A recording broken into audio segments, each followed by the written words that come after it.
visiting Indianapolis before the woke police changed it because of the word Indian. Adam Carolla!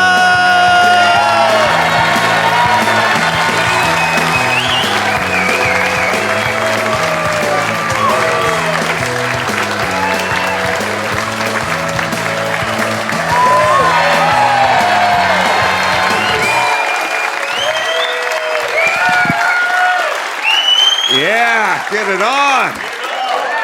Got to get on. The choice we're going to mandate get on. I made notes for us tonight. Sorry, I was taking a piss. Shout my name. Okay, so just a little unfinished business before we get started here tonight.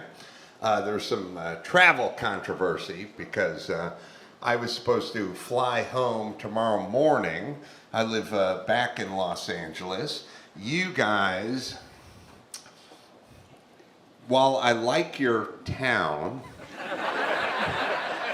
you've not elevated yourself to the station of direct flights. So you did get yourself a P.F. Chang's. Which is, hey, that's great, awesome. Like, that's my whole new thing. Like, people go, you're living in LA, LA's a shit show, where do you want to move? I go, anywhere with a P.F. Chang's. I could live anywhere with a P.F. Chang's, and there's one, like, 100 yards from here. But you've not elevated yourself to the station of a bunch of direct flights. So I had a flight with a layover, which is tomorrow morning. So you guys should understand, and I'm just going to lay my cards on the table here. Thus, you think this is something glamorous that I do for a living. My living is we come home after a late show tonight, and when I say home, I mean a Hilton or Red Roof Inn or whatever hotel I don't want you to know the name of. We would get back to that hotel about 1 a.m., probably go to bed about 2 a.m., and then meet in the lobby for whatever time you had to meet in the lobby to make like an 8:15 flight out of your airport. So maybe, 6:30 or something like that. Well, our flight schedule as of yesterday was we were going to fly from here to Austin, and then we were going to stay in Austin for a 4-hour layover before we flew back to LA. Now, we decided that 4 hours was too long a layover, so we switched a flight. We switched a flight to tomorrow morning, 6 a.m. It's a 6 a.m. flight. So we shall get back to the hotel at about 1 a.m., go to bed about 1:30, 2 a.m., meet in the lobby at 4:30 a.m. tomorrow morning, get to the airport about 5 a.m., and then we have a 6 a.m. flight. But our 6 a.m. flight is not to Austin anymore. It's to Washington, D.C.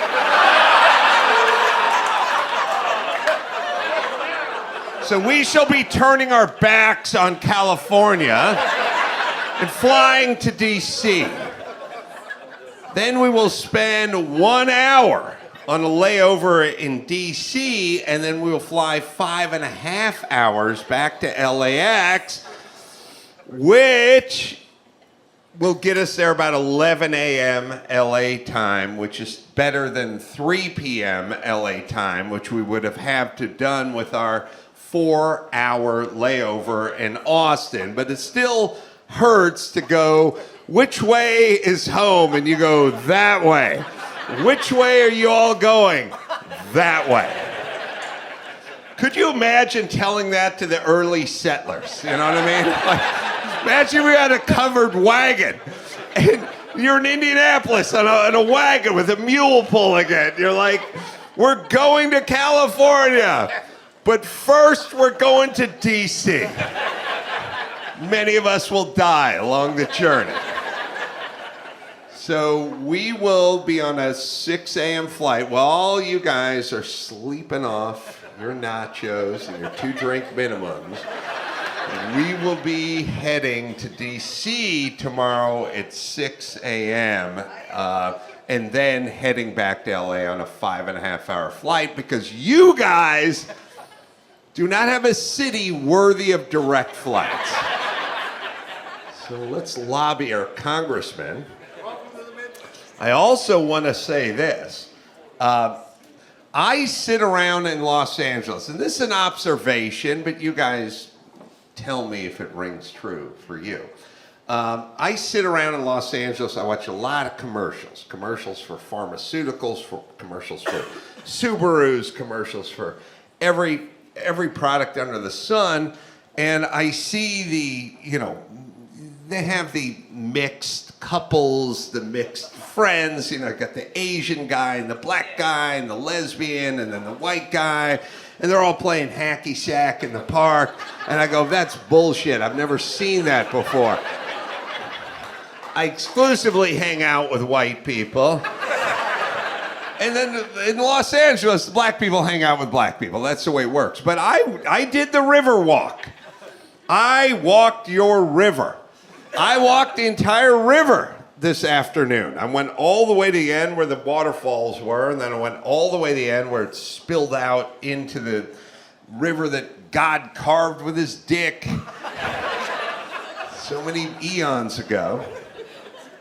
And I saw a lot of mixed couples and a lot of mixed groups and a lot of mixed friends. And I saw it. I saw it at the bar. We went to breakfast. I saw it. We went to a bar afterward. I think you guys have a lot of built-in diversity.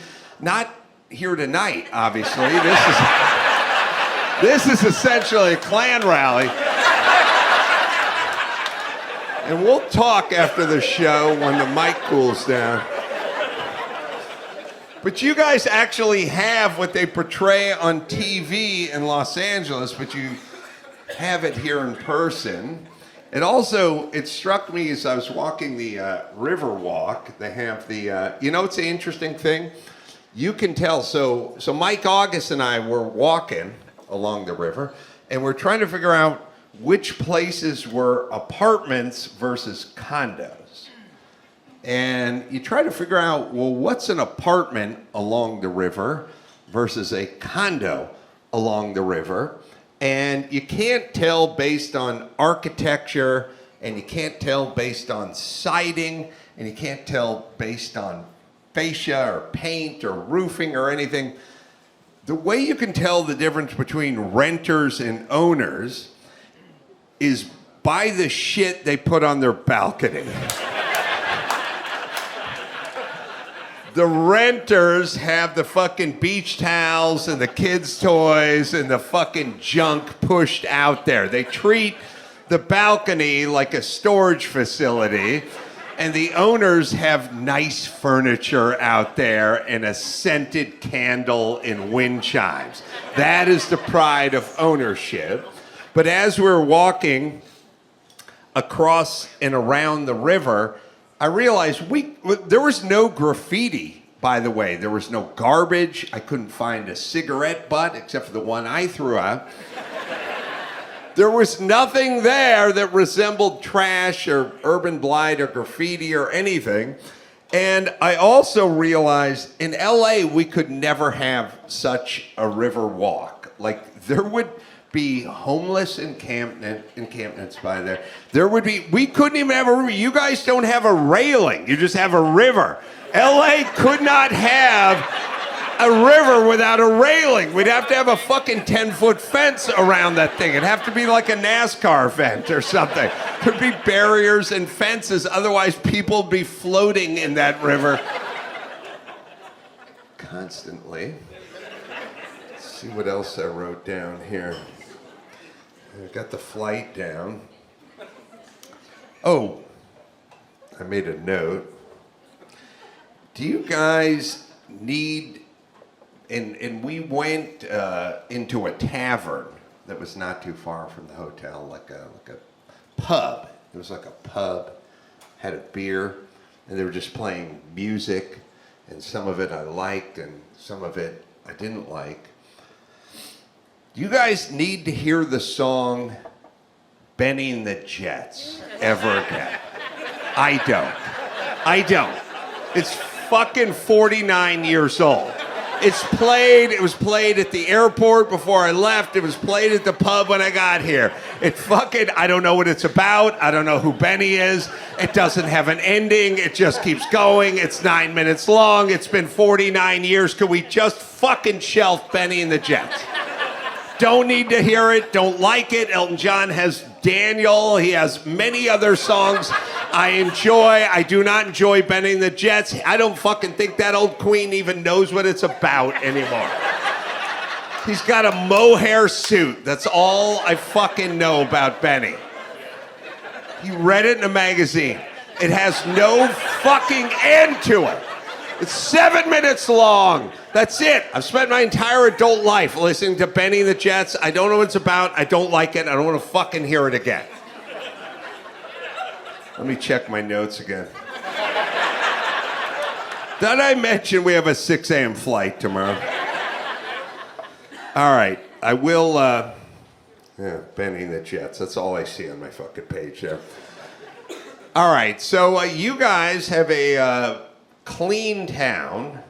I don't know if you appreciate it, but you should appreciate it because Los Angeles is not a clean town, and you don't really have homeless people, at least in the parts of the town that now you guys go, oh yeah. No, but not, I walked the entire river. I didn't see any homeless people. I walked most of the town outside. I did not see any homeless people. So you should be happy at your homeless situation. Los Angeles is not that. There's homeless every goddamn space you go. So you guys, I know, and it's a clean town too. I don't see garbage on the streets. People pick their shit up.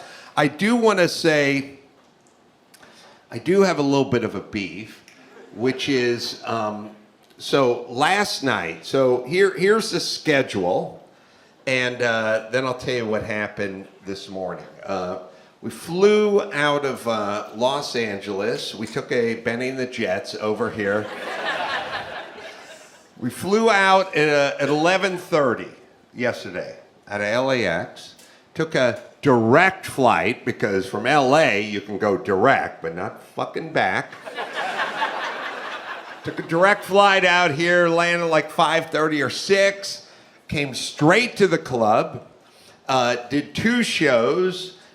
Finished up the late show, got out of here about 12:30, maybe, signed some autographs, took some pictures, whatever. Got out about 12:30, 1 o'clock last night. So it's a pretty long day, got up early in LA, fought traffic, got out, LAX, got here, did the shows, got back to the hotel, checked in the hotel last night about 1 a.m. And went up to the room, got comfortable, watched a little sports center, went to bed about 2 a.m. So been a 17-hour day yesterday. And then at 6:45 this morning, started hearing some noise coming outside of the hotel. Well, I didn't know what the fuck was going on at 6:45 in the morning in this town of yours. Because I was on a hotel that was right up against, is it Washington? I'm trying to think what the main drag is there. And I thought I was lucky enough to have the corner unit. So I had the whole corner unit on the 8th floor, but at 6:45 in the morning, I started hearing, come on down. Music pumping, guys yelling into a fucking microphone. I went to bed at 2:15. So it's 6:45. It's like, what the fuck is going on outside of this window?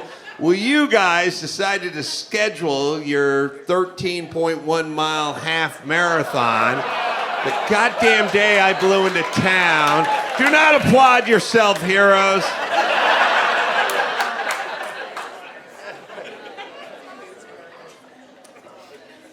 I looked out the window at 6:45 in the goddamn morning. Yes, I'm pointing at you. Miss, I need to prove it to myself, even though nobody cares about yourself except for you. I I looked out the window. It's 6:45 in the morning. I was like, what the fuck is going on in this town? Guy in his hopped up trike wheelchair I saw going by at the bottom there. And I was like, what the fuck? I saw banners. I saw checkered flags. I saw like ribbons with checkers. I was like, shit, we got a NASCAR event. Like, this I will sign off on. Indy, NASCAR, F1, whatever's going on down there, I'm into. But then I realized, oh no, this is middle-aged people trying to prove shit to themselves. Today was the half marathon, which shouldn't even be a thing. You either do a fucking marathon or you don't. You don't do a half marathon. That doesn't prove shit. But this goddamn thing started at 7 a.m. this morning and was directly outside of my hotel room after I'd gone up here and done the heavy lifting of dropping the comedy bombs all goddamn night. And there they were, 6:45 in the morning with the DJ and the music. What? I'm looking at this woman because she did it. What is going on? Why do we need a DJ? Do you not know where the start-finish line is? Can't they just fucking direct you? Can't they silently direct you to the start-finish line? Do I have to have a fucking Casey Kasem yelling into a bullhorn outside of my fucking room? And then I thought to myself when I saw the guy in the wheelchair, you know who wins? You know who wins the marathons every year? Everyone goes, oh, the Kenyans. Oh, not the Kenyans. Not the Kenyans. Kenyans come in second place. You know who wins? The guys in the wheelchair. The people who have no use of their legs win the fucking marathon every year. That's how you know it's a joke. There's no way the Greeks had this in mind. Guy sitting on a mechanical horse wins the marathon every year. That's not what they'd planned. Oh, but they win every single fucking year. And then I saw a bunch of middle-aged, haunchy, fucking fat-ass women all the whole day. Oh, they're walking around with they got their medal on. You see these cunts with their medals. They're walking, they're doing a parade lap through the park. They got their medals, swinging around those big middle-aged titties as I did something that anyone could do if they wanted to get up early enough. That's essentially what that medal is. I did something any 9-year-old could accomplish if they set their alarm. That's all that medal says to me. And they're all just walking around. They're fucking groups. And they planned it for the day I was here. Now, if they did that shit tomorrow, I'd be laughing my ass off. Because I would be in the lobby at 4:30 in the morning while they were setting up pylons and banners, and I'd be going, fuck y'all. But nope, they did it this morning when I was attempting to sleep until 10 a.m. What was your time? How'd you do? I walked 3. You walked. All right, you're out. You're done. You can't walk a marathon. See, because here's the thing about walking. I walked from my hotel to the breakfast place today. Then I did the whole river walk. Then I went back to the pub. Then I got drunk. Then I went back to the hotel. And if you combine that to all the times I went to the mailbox over the last 6 months, we would have a combined 13.1 miles. Doesn't fucking count. You walk. You gotta run. You can't walk. I don't want any walkers on this thing. What was your time? 3:30. 3:30, which if you combine that, then you'd be at 7 hours, which is abysmal for an actual marathon. But you did it to who? Yo, I proved. Oh, I had a friend. Oh, she had ovarian cancer in 1989. And that's right. Just, how about you stay home and do push-ups then? Just prove it to yourself in your fucking living room. Do not shut down the entire town square so you can prove something to yourself. All right. You did it last year. You do it every year, right? Not every year, but you do it. It's a frequent thing, right? What time did you arrive at the event? Because it starts at 7, right? Yeah. And you finished a scant 3.5 hours later. Brisk walk. You know, one thing I did notice is like 700,000 porta potties lined up, which is how much you take a dump before you leave the house. No one in a wheelchair and no Kenyans stop along the route to take a shit. That's why they have such excellent times. Or maybe the guys in a wheelchair don't know when they take a shit. I'm not sure. They may not. I don't know. Did you get your medallion? Do you hang it at home on the wall? You make a lucite case. People come over. You direct traffic. Those are the 3 half marathons I did. Yeah. Add them all up. It adds up to a marathon and a half, but not a full marathon. Do you run on behalf of anyone's memory? No, you're just doing it to prove something to yourself, right? All right, next time go to the fucking park and do some hot laps. Would you?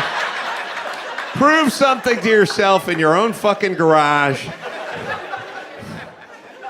on your own stationary bike. That's what I'm saying. Don't shut down the goddamn city. That's what I'm saying. I was rousted out of bed at 6:45 this morning, disoriented. Had no idea what these lunatics were doing 8 floors below me. All right, should we get on with the show? So we bring out Bald Bryan, who's up here. What's happening, everybody? They ran the mini marathon today, Bryan. I heard, and it's a real missed opportunity on your part, Adam, because you were woken by the PA system. You should have just headed down and crashed the thing and emceed. Like, hey, everyone, here's a real celebrity. I should have emceed. Yeah, they That's needed right. a professional on the microphone. I had this weird thing where I was like, you have to think about your brain in sort of like processing, right? So I was laying in bed at 6:45 in the morning, and I started hearing music in an MC coming from outside. And then so my first impulse was like, are they throwing like a block party or a rave or what the fuck, like a hip hop something? Like, what is going on outside? Of course, I'm not an escaped Nazi war criminal, so I couldn't think they were running a half marathon. I was just like, what the fuck is going on outside? I couldn't, I don't associate white people with making noise. Sorry. I just don't. It's not our thing. I couldn't figure out what was going on, and I kept like thinking, what is going on outside? I thought they were having some hip hop jamboree or something, but not at 6:45 in the morning. And it turned out it was a bunch of white people trying to prove shit to themselves. Further in your defense, in your sleepy, probably still drunk brain, Yes. it was 3:45 a.m. That's right. So you were doubly confused. Right. We have a little time difference for me. Oh, sorry about that. Yeah, no, you got it. So, all right, so we want to play Blah, Blah, Blog. This is, I think now I don't know, should we have someone play along with us, Bryan? We did it last night with... Yeah, we should, for sure. Rotten Tomatoes Let's have the game. marathon runner play. All right. She's not a marathon runner. She runs half a marathon. Which Well, I I assume when she got to the end, she ran home. It sounds noble, but really, if you apply the half theorem to anything else, like I fought in half a war. One time I ate half a pussy. See, it doesn't work. I got 2 kids. I raised one of them. Not so good anymore, is it? Brad Williams' daughter has half a dad. That's right. I defused half a bomb. See? Not so spectacular. All right, shall we play it, Chris? Chris, are you calling it over there? I am. Here we go. All right. It's time for Blah Blah Blog, the game where we match the celebrity with their retarded online rant. Let's play. My biggest issue these days isn't the fact that people have opinions. It's that people force their opinions on others. If you don't fuck with something, don't. We're all having a human experience. We all deserve grace and patience and understanding. Is it Kirstie Alley, Miley Cyrus, or Lizzo?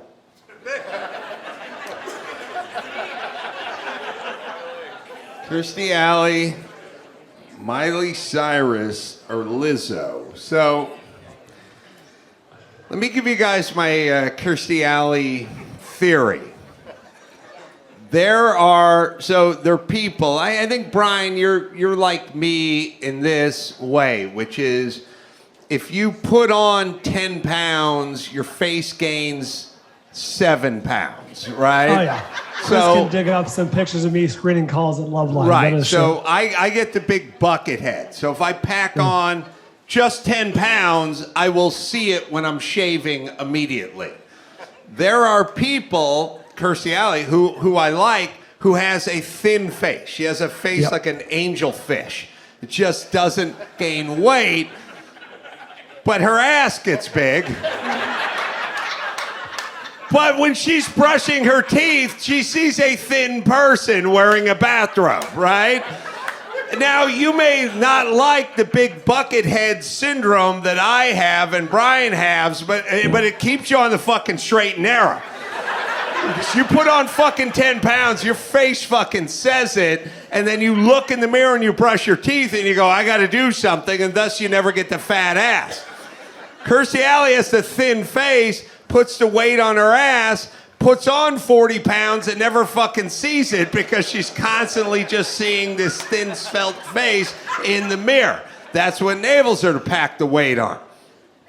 Plus, she has the benefit of being her head being framed by this glorious mane of hair. That's right. Whereas, I mean, if I put on, a pound, it's just my head gets rounder. Right. So, it is it's a deal with the devil she has struck, but so be it. Now there's Lizzo, and speaking of Lizzo, she's a plus-size woman, which I'm fine with it. But I'm not going to celebrate it. They want us to celebrate. Like Dove Soap wants us to celebrate fat asses. My thing is hey, fat asses in the audience, the best you're going to get from me is looking the other direction. I shall not celebrate your fat ass. I will just keep walking. Maybe I'll offer you like a pretzel stick, and I will fucking look down, I will walk the other direction. I will not celebrate your morbidly obese ass. And I've said many times, but I will say it again here tonight, I'm old school. I'm a little more thin Lizzie and a little less fat Lizzo. That's old school. But I believe this is a very even, middle-of-the-road thing to say, and for that reason, I'm going to go Kirstie Alley on this one. Oh, interesting. That's the only one I can eliminate because Chris didn't put the proper stank on it, but the way he said, if you don't fuck with it, that's the way it should be said. That's what a young person says, younger than Kirstie for sure. There's no way she says that. I'm gonna say it's Lizzo. Lizzo. All right, and our half marathon. I say Lizzo. You say Lizzo also. All right. The blog belongs to Lizzo. Oh, damn. All right. So is that two? That's young people's parlance. All right. Here we What go. is the parlance again, Chris? And would you put some of your flavor or stank on it, please, so I could discern it from the old people? It's if you don't fuck with something. Wit. Well, they actually put FW, but We just said fuck with instead. Okay. Interesting. All right. All right. Next up. I see all of you celebrities and influencers who are too scared to use your voice on behalf of reproductive justice. Adam Carolla. That's right. I see you talking about diets and makeup and your new movies as our right to bodily autonomy is being stripped away from us. We need you. Get engaged. Is it Kat Dennings, Denise Richards, or Alyssa Milano?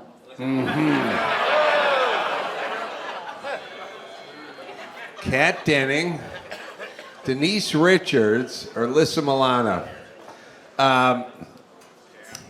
Kat has a rack that won't quit, so she's a fan favorite of mine. Denise Richards has not really been in the news for a while, so maybe this is her attempt to get back into the news. And then there's Alyssa Milano, who's like, first off, my heart aches for her. And when I say that, I mean, I don't give a shit about that cunt. It's got to be weird just to be miserable all the time, right? Like, Yeah, Adam, it's got to be weird. I'm not miserable. How dare you? I complain about everything, but I'm like fucking Dick Van Dyke the second this mic goes cold, clicking my heels together, enjoying myself. They're worried about the environment and the climate and what's going on in Ukraine and women's reproductive rights, and everyone wants to get into their uterus and do shit with it, and everyone wants to oppress everyone. It's got to be a miserable full-time job to be thinking of society and life that way. So that feels like it could be Alyssa Milano, but on the other hand, she's a layup. She's a perennial miserable all-star bitch. And then there's Denise Richards. What is she doing in this group? And I'd be most surprised to it with her. I know, but they throw these people out. They put people on this list to get me distracted, to go, why would she be on there? Or is it a red herring? And then how did Kat Denning get on there? I'm just going to go Kat Denning on this one because I love her unstoppable rack. That's a sound strategy. Yes, it is. It's based in science. I'll go with Alyssa just because she's a perennial all-star and she belongs on all these lists. All right, 13.1. You're going with Kat Denning on this one as well. All right, Chris. The blog belongs to Alyssa Milano. Oh, God damn it. Such a layup. All right. Billionaires be like, the left is taking over. Well, the number of billionaires in the U.S. couldn't even fill an apartment building, but the number of people they negatively impact is only growing. Is it? That's the tweet? Yeah. That's a tweet? Yeah. Wait a minute, how many units is this apartment building? You guys see Three's Company? There's only like 4 units in that complex. We got more billionaires than that. Is it Gabrielle Union, AOC, or Sean King? All right. Who is that? Is Sean King the white guy who pretends to be black? He's the guy that, you this. he doxes everybody. All right, let me just say this. There was a time not too long ago during World War II, or the run-up to World War II. You think about Germany and Poland and places like that in the mid to late 30s, when it became clear that they were putting a bounty on the backs of Jews, right? So if you go back to, I don't know, whatever year Kristallnacht was, and you go to Germany in the mid-later 30s, and or Poland and other surrounding European nations, there were Jews. And Jews had a legitimate concern about being hunted down and prosecuted and executed for the crime of being Jewish. Now, I don't look at being Jewish as a crime, I mean, at least not a felony, kind of a misdemeanor. They can be annoying. But in Germany, in the late 30s and early 40s, there were no non-Jews or half-Jews who were pretending to be Jews because they understood there was a fucking penalty to being Jew, like that could get you killed. So now we fast forward to the United States in 2022, and it's systemic racism, and we live in a horrible racist society, and everyone who's black or Hispanic or female or lesbian or whatever has a target on their back. Then why is it that every half black and half everything is pretending to be full black? Why? Why is a white guy pretending to be black in a nation where we hunt down and persecute black people? Why is it Colin Kaepernick and every other Barack Obama? Why is every fucking half black pretending to be full black in a society where we hunt down and persecute blacks? It doesn't make sense unless we're not really that racist. And they get a ton of fucking shit that is positive out of pretending to be half what they're not. So that's my simple argument. How many half Jews were walking around Germany in 1941 going, what do you mean half Jew? I'm full Jew. Give me a break here. Have not seen my high or my Star David? Yes. No, inspired rant, great point. Explain to the audience what a Jew is. Okay, you guys don't have Jews here. They run Hollywood. All right, so everyone's... All right. So what the fuck was this one? AOC. Let me tell you something. I got a lot of shit 4 weeks ago for saying if AOC was in her 60s and fat, would anyone listen to what that cunt had to say? And everyone looked at me and was like, what? I'm like, what? Back to you, bitch. We wouldn't fucking know her name. She was confused by the concept of a garbage disposal a year and a half ago. She said, mindless fucking retard. Why would we even know who she was? All right, so Bryan, what do you think? And then we got Regina, who? Who is that? Gabrielle Union. Gabrielle Union, who had to quit her talk show because it was racist or something like that. No. All right. Chris, can you explain to me in a sentence who Sean King is? He's an activist who became prominently known for using social media to dox people who attack black people and put out their addresses and just. He's from Indiana? Oh, He's okay. a local boy. Yeah. All right. Local hero. I'll go with Sean King. Is he white or is he black or does anyone know or care? All right. He's all white. All right. Must be awesome.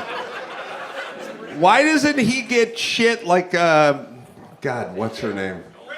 Rachel Dolezal. Isn't he the Ronnie Dolezal of Indiana?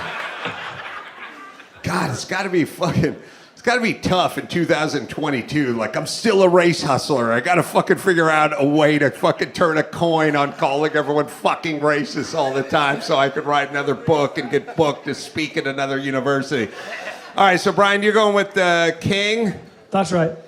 Who, by the way, so his mom's white, and he stated in 2015 that his mom told him his actual biological father is a light-skinned black man. All right. There you go. All right, so he's a quarter black, so he speaks for...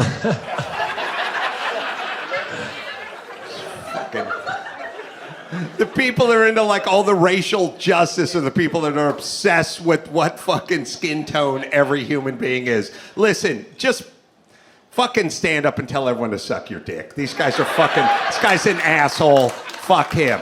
He's just perpetuating this shit so we hate each other more. All right. I'm way behind in this game. You're only behind by 2. I'm only behind by 2, but that's massive. What? Read it one more time, Chris. Billionaires be like, the left is taking over. Well, the number of billionaires in the U.S. couldn't even fill an apartment building, but the number of people they negatively impact is only growing. Billionaires. All right. The ones who create all the jobs. Fine. All right. I'll go with... Shit. I'll go with Regina. Is it... Who is it? Gabrielle Union. Gabrielle Union. I'll go with Gabby Union. And what about 13.1? 13.1. Sean King. All right. The blog belongs to AOC. Oh, God damn it.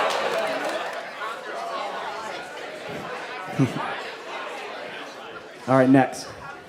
Why can't these billionaires start paying their fair share?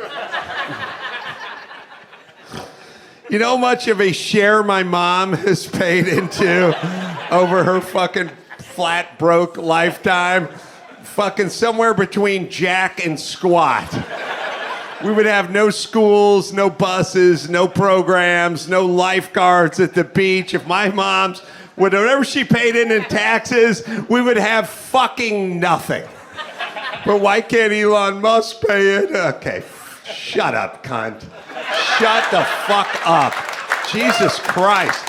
He's smarter than you. Fucking live with it, would you please? Not only that, it's like, look, here's the deal.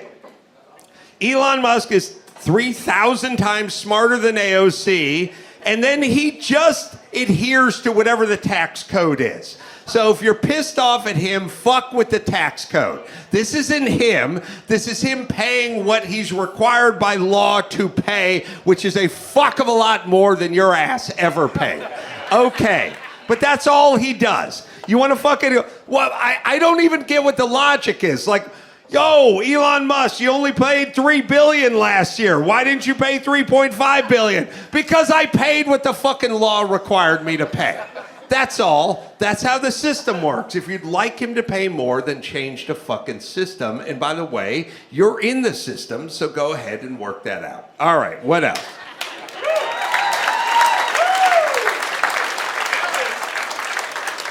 Well, speaking of Elon Musk, this next blog or tweet is about him. Thanks to Elon Musk, it's now legal again to open my Twitter mouth and start spewing out whatever my brain thinks. Ready? 1, 2, 3. Trump won. How sad that anyone in America wanted to prevent me from saying what was on my mind. Is it Marjorie Taylor Greene? Randy Quaid? Or Chuck Woolery? Chuck Woolery. That's a rose guy. And we're going to answer this one in 2 and 2. I forgot about Chuck. Marjorie Taylor Greene she's from Florida, right? Or Georgia. She just seems like she's from Florida. She should be from Florida. And then there's Quaid, who's parts unknown. Do we know where he's from? I don't think he knows where he is. He doesn't know where he is. And then there's Chuck Woolery. I think Chuck Woolery on this one. It's not that I don't know. Maybe I don't feel Quaid on this one. I don't think Marjorie is good for this one. I think Chuck Woolery on this one. What do you think, Bryan? I feel very strongly that it's Chuck Woolery, but that's not good for the game. So it's not Marjorie Taylor Greene. I'll go Randy Quaid. Even I believe it's Chuck Woolery, but for the fair competitiveness, Randy Quaid. Well, thank you for your sympathy. 13-1. Marjorie Taylor Greene. All right, on the nose for Marjorie Taylor Greene. The blog belongs to Randy Quaid. Oh! Jesus Christ, eh? What, is he tweeting? I thought he was living in a root cellar somewhere, like in War of the Worlds. Was that him in War of the Worlds with Tom Cruise down in the cellar, Brian, or No, who was that was Tim Robbins. He should be living like Tim Robbins somewhere. In a root cellar. Are root cellars called root cellars because they have roots in them? Or because you like can and bottle roots? I assumed it was down where the roots grow. Whether or not Yes. the roots are actually in them is a different story. Brian's right again. I don't know. He's on a roll. Here we go, Chris. I can't believe we are here. Book burning, bans on classroom discussions about race and sexuality, the erosion of voters' rights aimed at the poor and people of color. It's literally a right-wing crackdown on democratic norms. The worst are full of passionate intensity. Is it Mark Ruffalo, That was a haiku. George Takei, or Josh Oh. Gad? Oh, yeah. All right. Got an all-star lineup here. Yeah, that is the greatest hits. I had the misfortune of doing Celebrity Apprentice with George Takei, who literally brought up the internment of Japanese Americans from 1941 every 39 seconds. Like, it is insane to be sitting with a man in a van in Manhattan in 2011 and be talking about the internment of Japanese citizens every fucking 10 seconds. But he would not shut his fucking face about this shit. And at a certain point, I got angry and brought up the Bataan Death March. Good. Yes, fucking Japanese were just, they were like Pippi Longstocking during the fucking war. You shut the fuck up, your old queen. I get it. I get it. We made a mistake, and then you guys bombed fucking Pearl Harbor and then raped everyone in China. All right. So we're even. Everyone commits atrocities. Ugh. Jesus Christ. So you're going with Takei? I'm just saying. I'm just saying you're in this country and you're flourishing. Shut the fuck up. Just fucking shut up for 5 fucking minutes, would you please? You're flourishing in this country. Please stop complaining for just 10 fucking seconds, as if these kinds of atrocities didn't fucking happen everywhere throughout time and history. But all right. And then there's Ruffalo, who's just like perpetually upset at the society. And then there's Josh Gad, is it? Yeah, he's fucking pissed too. I don't know. What do you think, Brian? It could be easily any one of these guys. Chris, can we hear it again? It was a little soft. I mean, Yeah. like in the tone. Okay, here we go. I can't believe we are here. Book burning, bans on classroom discussions about race and sexuality, the erosion of voters' rights aimed at the poor and people of color. It's literally a right-wing crackdown on democratic norms. The worst are full of passionate intensity. I'm going with Wow. Josh Gad on this one. Oh, that's where I was going to go. All right, I'll go Ruffalo. 13.1. Josh Gad. All right. Are you tired from walking? You had a day at Disneyland. I mean, you had to walk from 7 a.m. to almost 10:30 today. Like,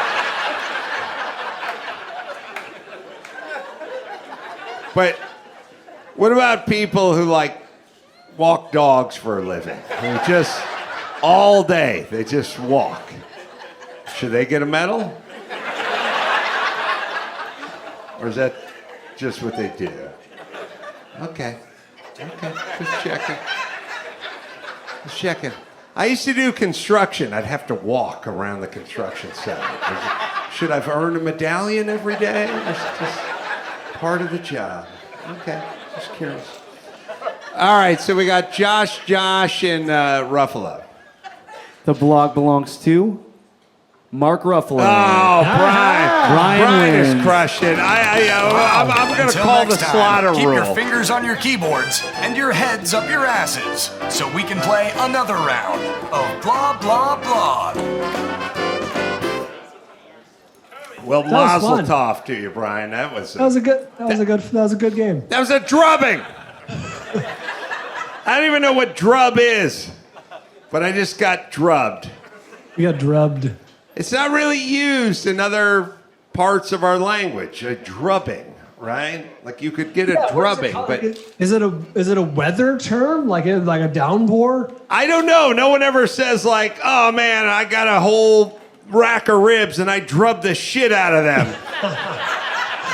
You just get drubbed in games, but you don't really. I don't know where the drubbing part. Most of the stuff bleeds into other. You know, like, oh man, I was fucking this chick and I drubbed the shit out of her pussy. Like,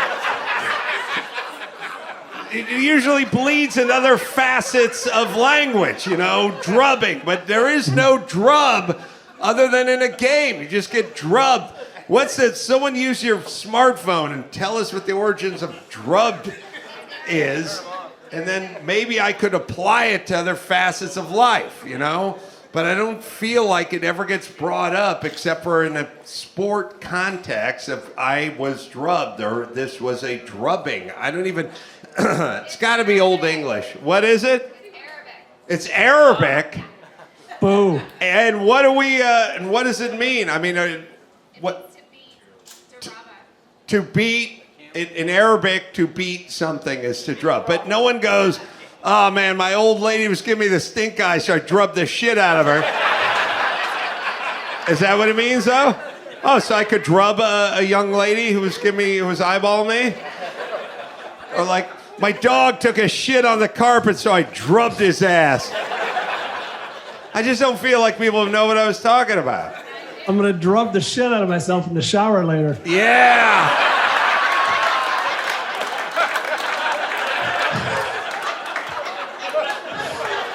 True story.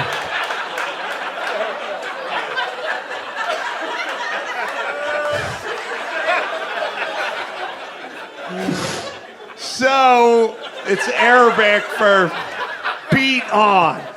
Okay. All right. All right, Chris, shall we drub the shit out of some news up here? Look who's on stage, everybody. Yeah.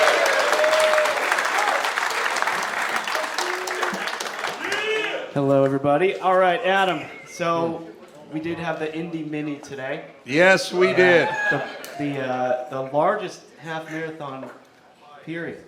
Yeah. So there's also another big sporting event. Well, it's only huge because other towns have the dignity not to put on a half marathon. So Boston, New York, LA, they're like, fuck that noise. So you guys are competing with like Muncie and Cherry Hill, New Jersey, and other little drubbed out towns that can't really sustain a real marathon. So this is a fight amongst the lower level towns. So that's why you guys you're like, oh, we're the #1 arena football team in the United States.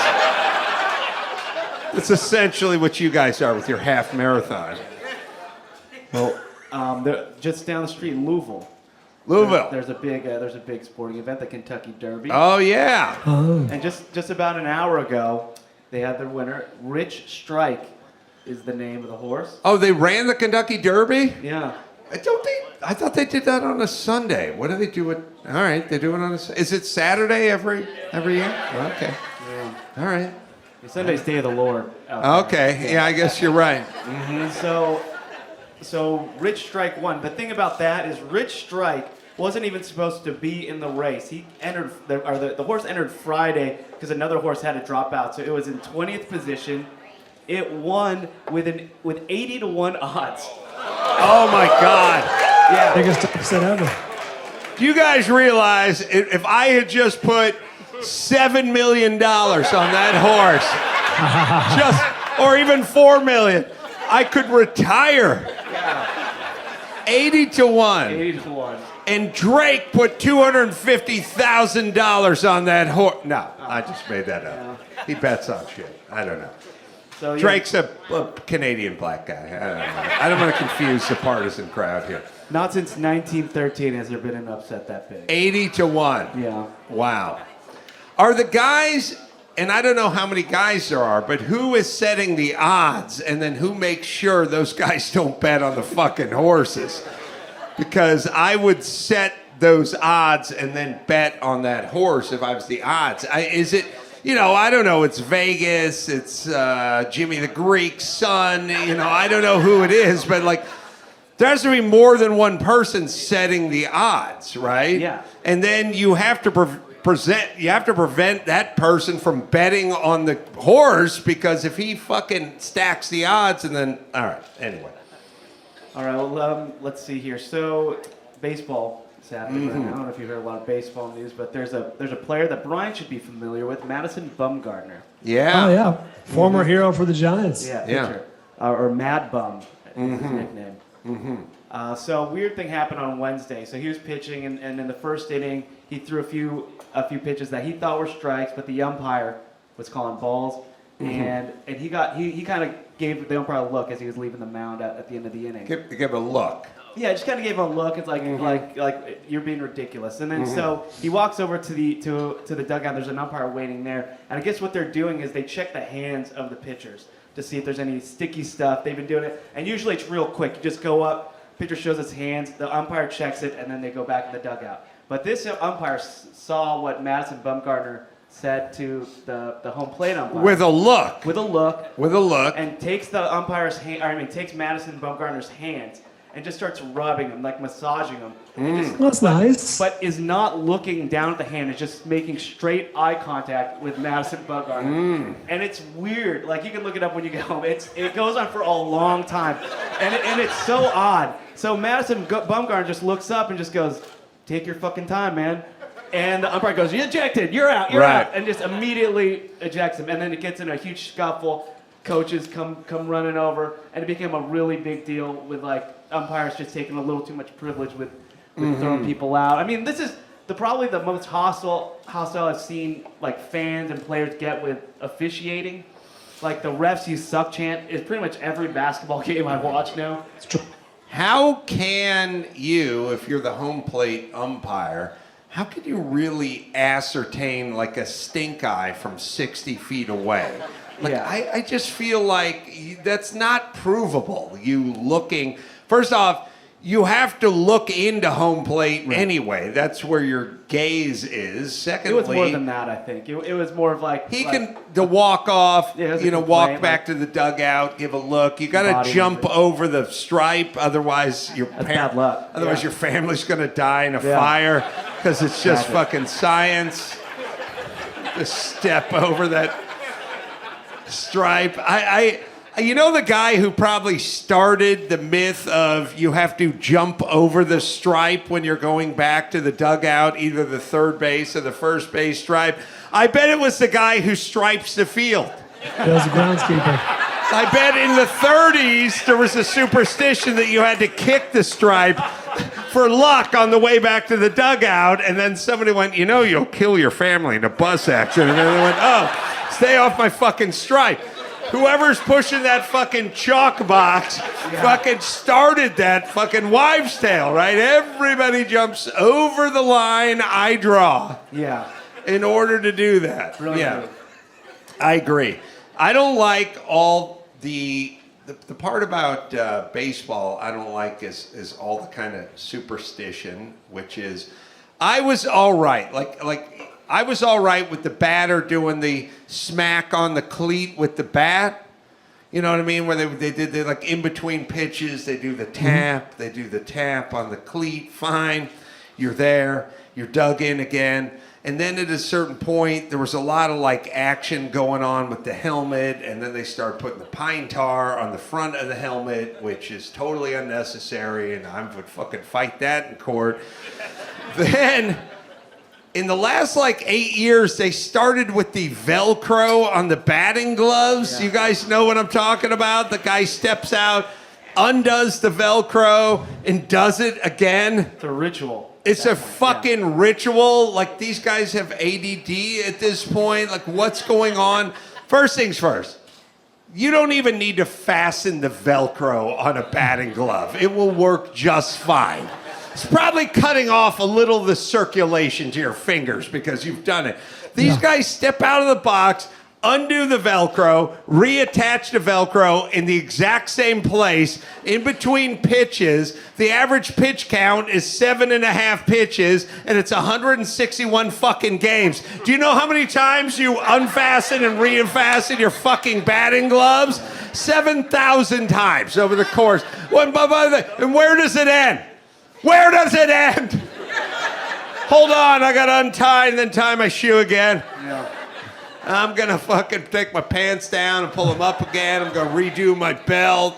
Fuck that. Get up there and swing that goddamn bat.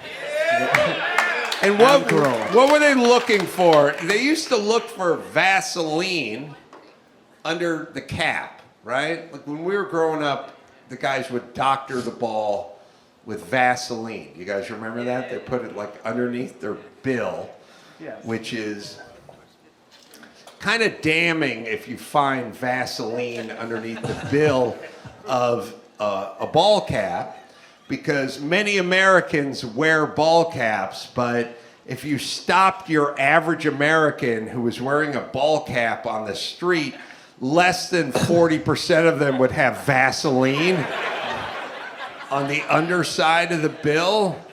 Maybe even less than 30%. I don't know. These guys are wearing ball caps.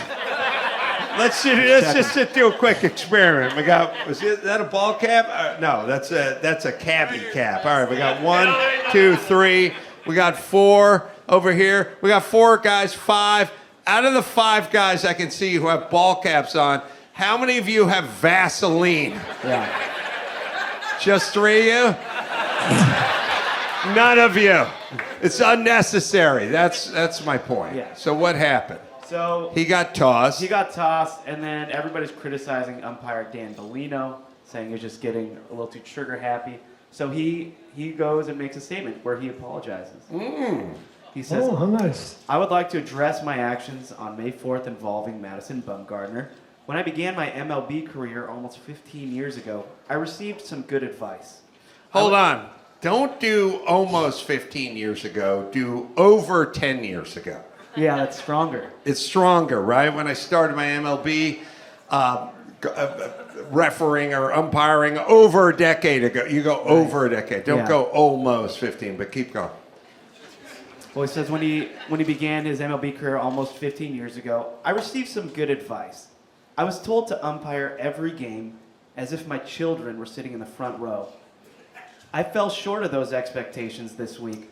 While I can't go back and change what happened, I take full accountability.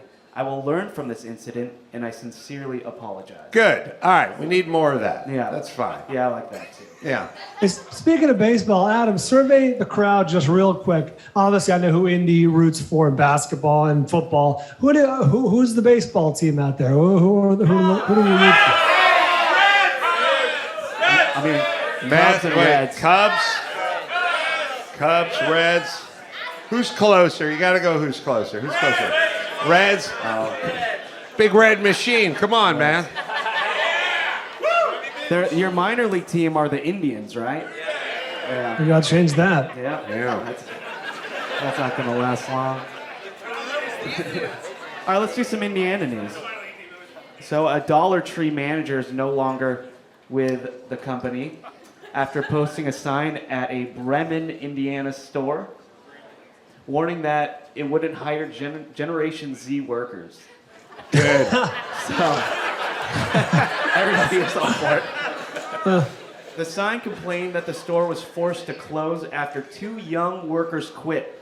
And the sign said on the door, "My 2 new cashiers quit because I said their boyfriends couldn't stand here for their entire shift."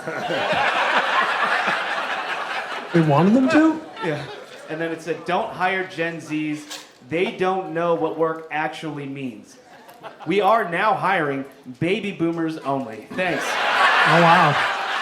So Bremen, Indiana, that's your Dollar Tree store. Well, citing privacy reasons. Wait a minute. Let me say this. I don't think people really understand the sort of slippery slope of shitty jobs that we make comfortable. I've told people about this all the time. I know people. I have a friend who's my age, and he got himself an apartment right on Ocean Boulevard in Santa Monica, California.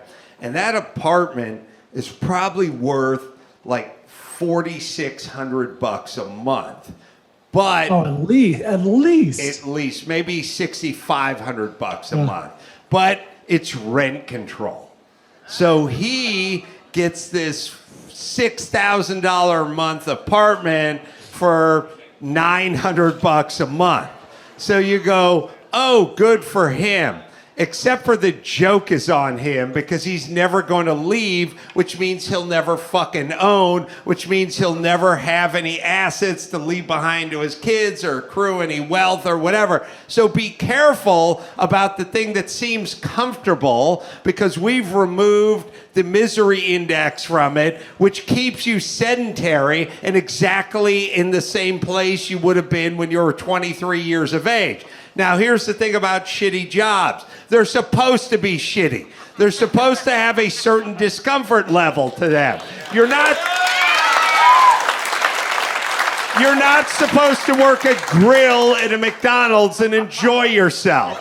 You're supposed to be miserable and go, I got to get the fuck out of this and move the fuck on with my life.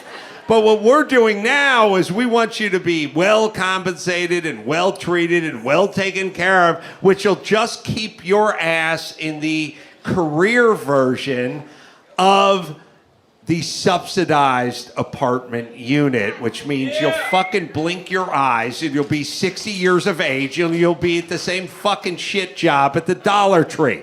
You're supposed to have discomfort. Discomfort makes you move. Discomfort gets you to go, fuck, I don't like this. Relationships, jobs, apartments, whatever, neighbors, a little discomfort, look, let me tell you something. You want to know how you get a pearl? You put a little bit of pebble of sand into the oyster, and that discomfort creates a beautiful pearl. And the next thing you know, you have a pearl necklace. And I don't know what's going on. I really felt like I was going somewhere, though. Didn't you guys? Yeah. All right. Your job, shitty jobs are supposed to suck so you can move the fuck on. Sorry. Go ahead. One more. All right, one more. Let's see here. Okay, let's do one more Indiana story. This one's kind of weird. So an Indiana man charged with murder in the death of his wife, who had cancer and recently filed for divorce, won a local Republican primary election while behind bars. So now you're talking. Andrew Wilhoit, 40, of Lebanon, is charged with felony murder, accused of killing his wife in March. He allegedly hit her in the head with a blunt object and dumped her body at a nearby creek. Let me tell you something about objects. When you get hit in the head with one, they're always blunt. If you get hit in the head with a throw pillow or a stuffed squirrel, it never makes the news. We don't hear about it. It's all blunt. Yeah. Everything you get hit in the head with is a blunt object. You don't if you get hit in the head with a dream catcher, it never makes the evening news. That's true. It's always blunt. Yeah. Rarely. That's right. Well, Wilhoit, who is being held in Boone County Jail without bond, advanced Tuesday in the GOP primary election for one of 3 open seats. He received 60 out of a total 276 votes cast for Republican candidates. So if the charges, despite the charges against him, he is legally allowed to run, but he will be disqualified if he is convicted. I wonder if the guy who's incarcerated gets a little confused with his messaging. You know what I mean? Like, I wonder if that guy's like, if you elect me, we'll only do shit on a shingle 3 days a week, and we'll all get more time in General Pop on the rec yard. Oh, and I'll lower taxes. I want these gangs to have more diversity, too. That's right. Yeah. All right. I don't know who our ball puller is, Chris, because I left it's Emily. I left the card. Is it Emily? All right. Let's put your hands together for Chris Max Spada here. Let's bid adieu to our champion, Paul Bryan, man. Yeah. Sleep well tonight, Adam. And let's bring Emily up on stage to pull out some of these balls from the hopper. I normally have my card with all the official particulars on it, but I left it back in the green room. But Chris will hustle it out on stage. So Emily, who agreed to pull the balls for us here tonight, it doesn't seem to be here tonight. Oh, she's coming from backstage. Oh, all right. Well, look at you, Emily. Emily is a venue coordinator. No one knows what the fuck that is. Emily has lost 55 pounds? Wow. Look at you. How did you lose 55 pounds? I took a solid 8 months off of drinking. Oh, right. We talked, right. Yeah, drank a lot of beer. Yeah, like Bryan said, boring. So Boring, boring. but it's just, I mean, that's life, right? Like everyone you know who's really lost weight, you go, how did you do it? And everyone, I don't know what we expect. Like I was abducted by aliens and put on a strict diet. So it's like I stopped drinking soda and beer and I started walking, right? That's essentially the story. All right, and you're trying new things. You raise chickens. I do. We have 17 chickens. We had about 8, and we had for about 3 years, and then we sent them off to a nice farm. We actually did send them off to a nice farm, and then we now have 17 new ones. Yeah, I'm saying, what do you do with these chickens? Do you harvest their eggs? Do you eat them? What do you do with them? Yeah, we just raise them for their eggs. We have a coop out back, so. Do you have to put them in a, like, I always hear about people with chickens, and then there's always, evidently, all of God's creatures want to eat chickens. So the ones who consume the most chickens are Mexicans. And then there's white people, it's just underneath, and then black people who statistically probably eat more, but we actually have the numbers, so we probably consume more in mass chickens.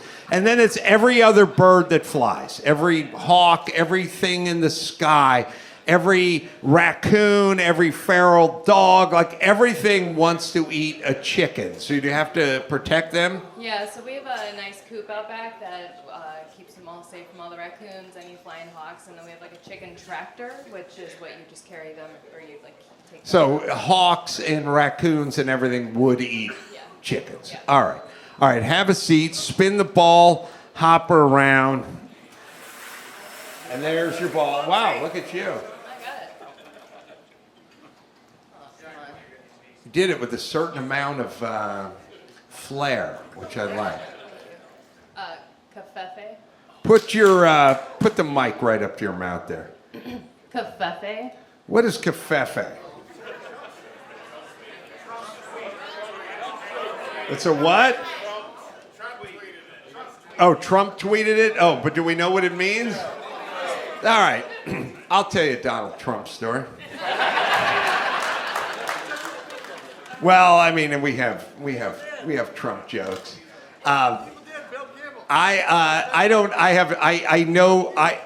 The greatest pleasure I get from Donald Trump, and I did Celebrity Apprentice, so like I understood the Donald Trump schedule. The thing about Trump is I realized he was always kind of in a hurry. So like when I did Celebrity Apprentice, they'd say, you know, we're all gonna meet out in the park and we'll be waiting there and we'd have to just stand there, and then all of a sudden Donald Trump would like blow in like a helicopter or something, and he'd show up, and he was always in a rush, and then he'd leave, and then we'd go to the boardroom and we'd all sit around in the boardroom and we'd be waiting around, and then Trump would like show up and then he'd sprint out of there. And I had a couple of Trump jokes. I'm sort of agnostic on Trump. Like, I'm not really like, I'm fine with his policies. I understand everyone hates his guts. I get a lot of pleasure out of how insane many people go with Trump. Like, it drives them insane, and I enjoy that. And I will give you an example. I have a dog, and my dog's name is Phil, and he's a 110-pound lab. And he just kicks the shit out of every dog that's around him. Not because he's mean-spirited, he's just a spaz, right? And he's like baby Huey. He's like 110 pounds, and he's like, and he'll get around a cat or a little schnauzer or any dog. It doesn't matter. He rolls on them. He hops up. He goes like, ah! And then he jumps over here, and then he freaks out again, and then he runs in a circle. Now, Phil's having a good time. The 20-pound dog is not having a good time. All the 20-pound dog sees is a 110-pound black dog freaking out, and that dog is like going nuts. One day, I was going over to attorney Mark Garagos' house, and attorney Mark Garagos, who lives in my neighborhood, said, I'm having a Christmas party. And I said, okay, good. And he goes, bring Phil.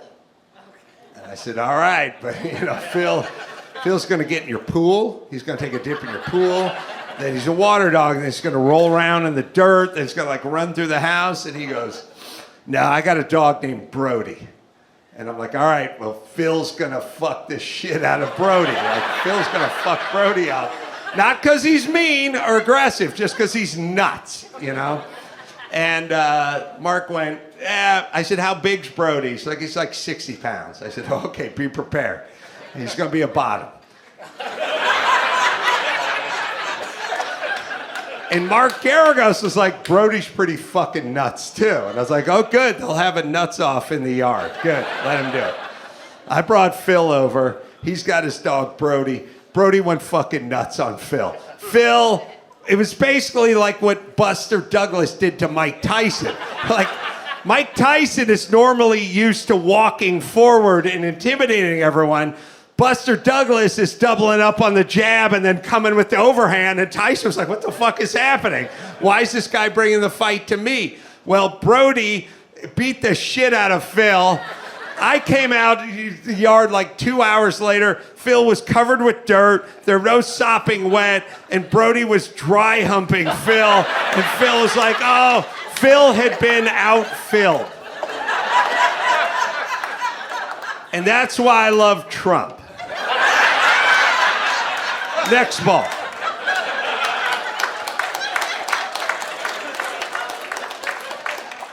Mother's Day. Mother's Day. All right. Well, my mom, I've seen. Look, she's not a fan.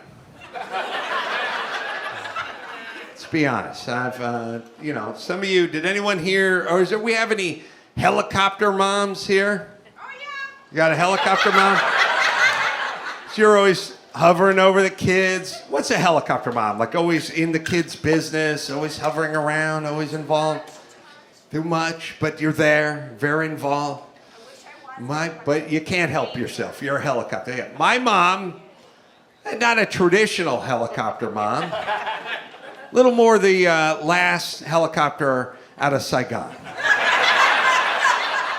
Kind of helped. She hovered for a minute, and then she left the embassy. And I never really saw her again after that.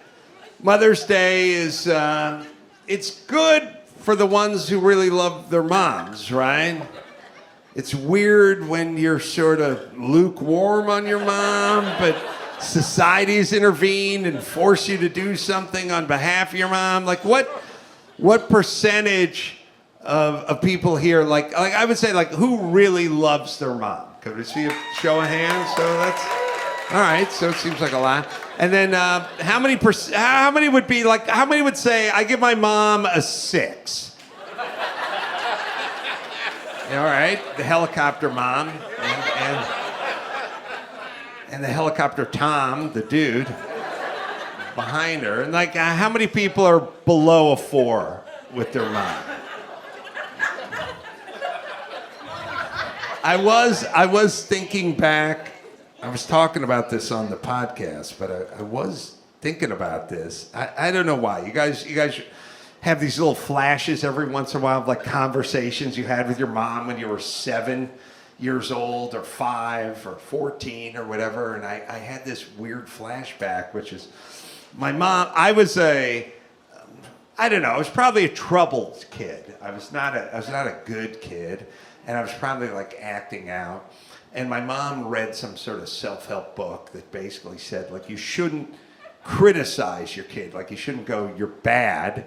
You should figure out a way to word it that's like a little more digestible. And so my mom said to me when I was 7, after reading this chapter in this book, she went, it's not that I don't like you. Never a good beginning of a conversation with a parent. She goes, it's not that I don't like you, it's that I don't like the things that you do. And I just looked at her and went, I am what I do. So put that in your pipe and smoke it, bitch.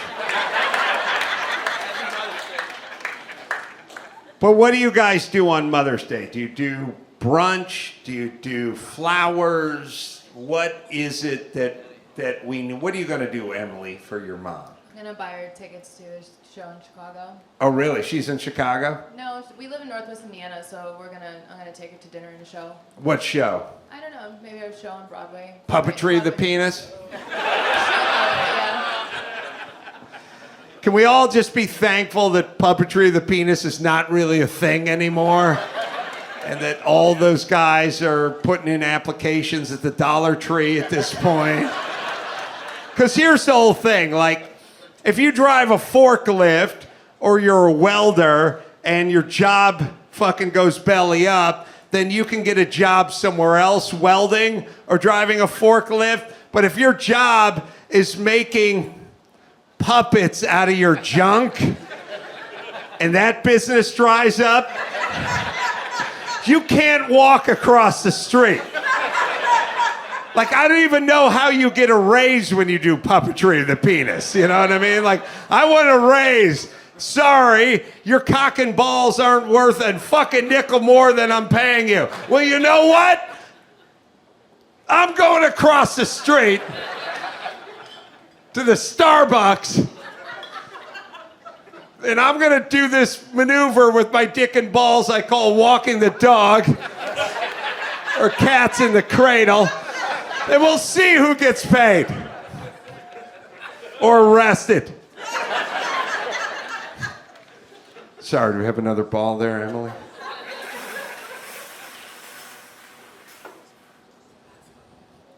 Coddle flop. What word is that? Coddle flop? Is that a word? Do you guys know what that is? You ever see it? I'm getting old, so I don't even know what coddle flop is. Do you guys know what who created such a ball? What demon seed picked up a Sharpie and wrote coddle flop on this? Or are they talking about cattle? It says it's very well articulated here. It says coddle flop. Now flop is flop, right? That's what I'm doing right now on stage. And coddle is what you fucking helicopter moms do too much of. But we don't know who did. All right, well then pull another one, because I cannot. Oh, you played a little softball in high school, huh? Got a lesbian on her hands. I think that fucking... Oh yeah, oh no. No, listen. You tell me how many years you're married. You tell me last time you sucked your husband's dick. I saw the way you fucking snatched that ping pong ball out of there. That's a lesbian. You say, maybe you don't know it yourself. You don't know yourself, but the fucking one hand, like Willie Mays, just snatched that ping pong ball. I threw it, I just underhanded it down there, and smack, pow, like a fucking gecko picking off a fly with its tongue. Whoops. That's all lesbian all the time. I know who you're married to. They should know. That's a tell. That's a tell. Can't convince me otherwise. Sorry, Emily. This next one says moist. Moist. We get moist. Women hate the word moist, right? But you started by liking moist, and then you like moist if I put the word towelette behind it, right?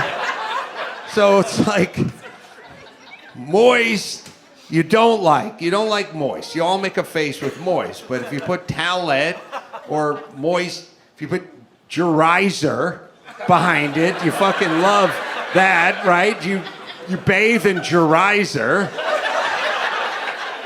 But you don't like the word moist. But you like gerizer, so moist gerizer or towelette.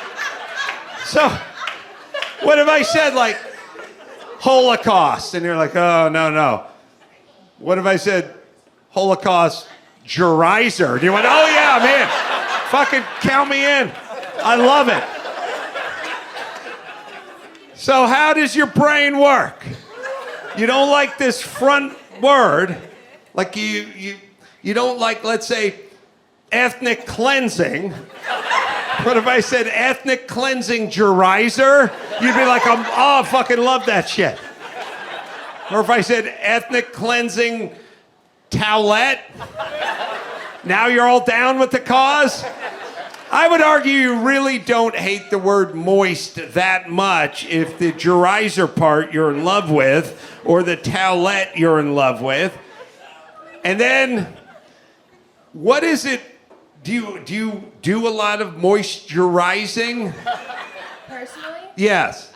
Yeah. People do that. Women do that. Yes. Dudes don't do that, do they? No, I don't think so. Do you guys? Look, here's the whole thing. I don't want to fucking break it to you, women, but you cannot. First off, the average dude who's never put 1 ounce of moisturizer on has softer back skin than the average chick who slathers that shit on every fucking night before you go to bed. I swear to God.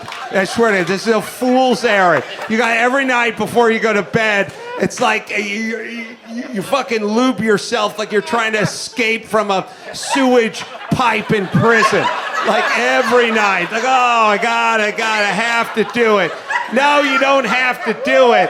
What happens is you start slathering the shit on, and then your body goes, okay, bitch, you're going to do that every night. I'm going to stop producing whatever enzymes go on your skin that God does for you. And so you slather it on, and then you have to slather on more, and it becomes some sort of weird deal with the devil you guys make. I don't like to talk about myself, but every lover I've taken, and I've taken numerous lovers over the course of my life, and I've given most of them a pussy drubbing. Most. I don't get compliments, Emily. I don't get, oh, you're such a skilled lover, or no one performs oral. The only consistent compliment I ever get is you have soft skin. It's because I've never rubbed on any of that fucking shit Procter & Gamble and Johnson & Johnson is trying to fucking sell you on. I remember when my kids were infants. I had twins and they were like 6 months old. Every fucking night, the nanny would lube them up. Like my wife and the nanny, like a fucking full, it was like we're filming a bukkake film in the nursery. Like, they love it. They love it. Of course they fucking love it. If somebody lubed me down every night before I went to bed, I would have fucking thanked them too. You don't need it. Let your fucking hair and your skin and your face, let it get back to a homeostasis, people. Just leave it the fuck alone. Just step back from all your moisturizers and let God moisturize your face, or I'll do it for him. All right, thank Emily for coming out tonight.